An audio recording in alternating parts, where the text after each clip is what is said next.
Depression എന്ന് പറയുന്നത് നമ്മുടെ ജീവിതത്തിലുണ്ടാകുന്ന നിസ്സാര പ്രശ്നങ്ങൾ കാരണം അല്ലെങ്കിൽ എന്തെങ്കിലും നിസ്സാരമായ പ്രതിസന്ധികൾ വരുമ്പോൾ നമുക്കുണ്ടാകുന്ന നിരാശയല്ല.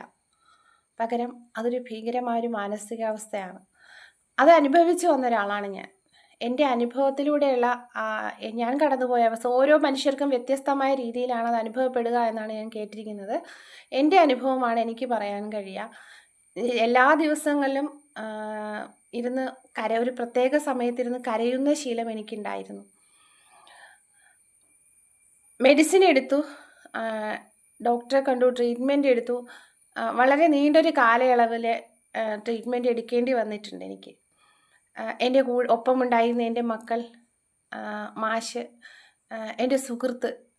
സത്യം പറഞ്ഞാൽ എൻ്റെ ആ സുഹൃത്തിനോട് ഒരുപാട് നന്ദിയുണ്ട് എനിക്ക്.